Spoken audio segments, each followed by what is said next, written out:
Good morning. Well, I made it back up here to the cross, fourth day, and I am tired. So today I am sitting down on a bench right next to the cross and just wanted to share a few thoughts as I think about going back to the real world. It's been really good to be away from responsibilities and things like that and just connecting with other writers and thinking about my own writing life. But it's time to start thinking about transitioning back into all the things back in South Dakota, including the snow that they've gotten while I was gone. So that's not going to be fun to go back to.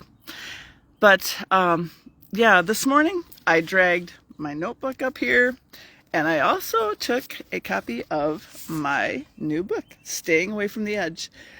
I brought it up here because I just wanted to spend a few minutes up here praying about it after I talk to you, and just pray that God gets it into the hands of people who need it.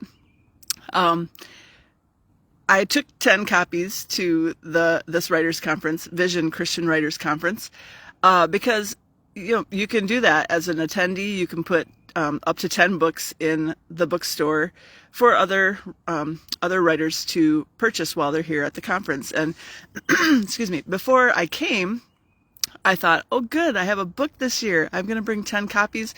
They are all going to sell, and it's going to be so awesome. And so I would pop into the bookstore once in a while and look around, and no, nothing sold. And then last night, 10:30 at night, it was time to, we could start checking out our books to bring them home. And I picked up my 10 copies and I went over and I checked my books out. Ian, the guy that was running the bookstore then, thought that I was buying 10 books at first, and then he's like, oh no, it's just your book. And so that was disappointing, but I did not go back to my room and cry big tears of, oh no, no one bought my book, because I understand. I mean, I walked through the bookstore several times and thought, oh, that looks good. That looks good. That looks good. But I did not buy any books either because I have a small suitcase that I'm taking home, and I didn't really have room.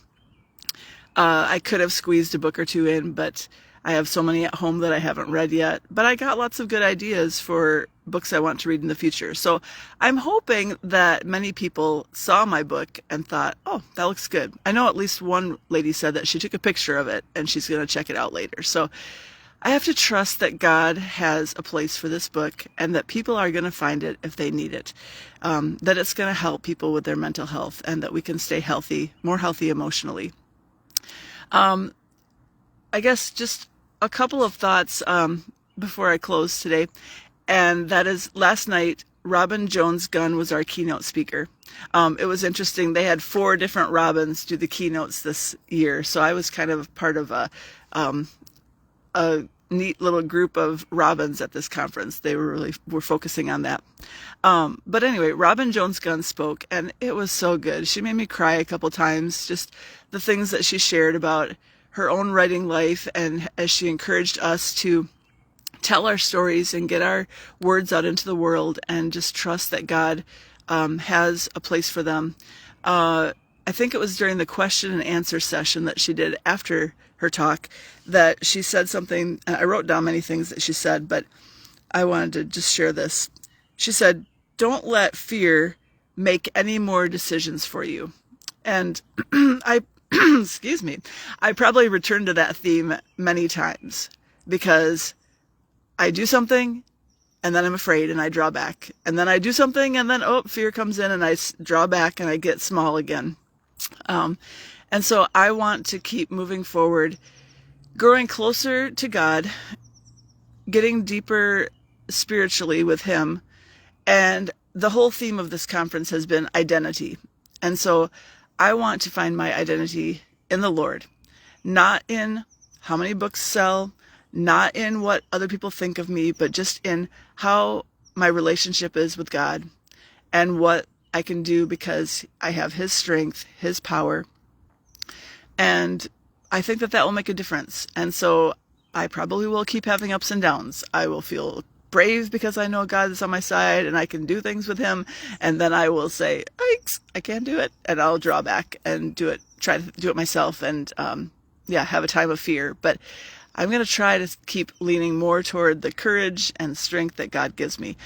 Yesterday, 8 of us went on a zip line tour here at Mount Hermon. So we went high up in the redwoods and zip lined on 6 different zip lines. And I was one of the ones that had talked to Trisha Goyer, one of my writing friends, and suggested it or asked if she wanted to do it. And so, yeah, another guy wanted to do it and had talked to her at the same time, emailed her. And so we got 8 of us together.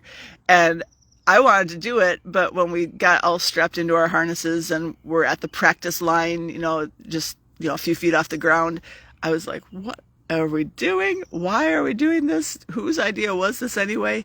And that first zip line, the long one, the one high up in the air, was really scary, but I went first and I stepped down on onto the platform from the step, and then I just took off and I loved it. It was so much fun. And so, yeah, we often are afraid of things that are coming up in life, right? We feel this fear. I don't know what's going to happen. I don't know if I can do it. And then if we just move forward, trusting God, we're going to find some awesome experiences and, yeah, things that we can do in life. So don't be afraid. Keep trusting God. And, yeah, I'm going to go enjoy the last morning of the conference now. A few more things we can squeeze in before all of us head for home, from all over the country, from around the world. We had some ladies from New Zealand come to the conference this time too. So it's been awesome. Time to get back to real life. But I just pray that all of you have a great day. And yeah, God bless you. Bye.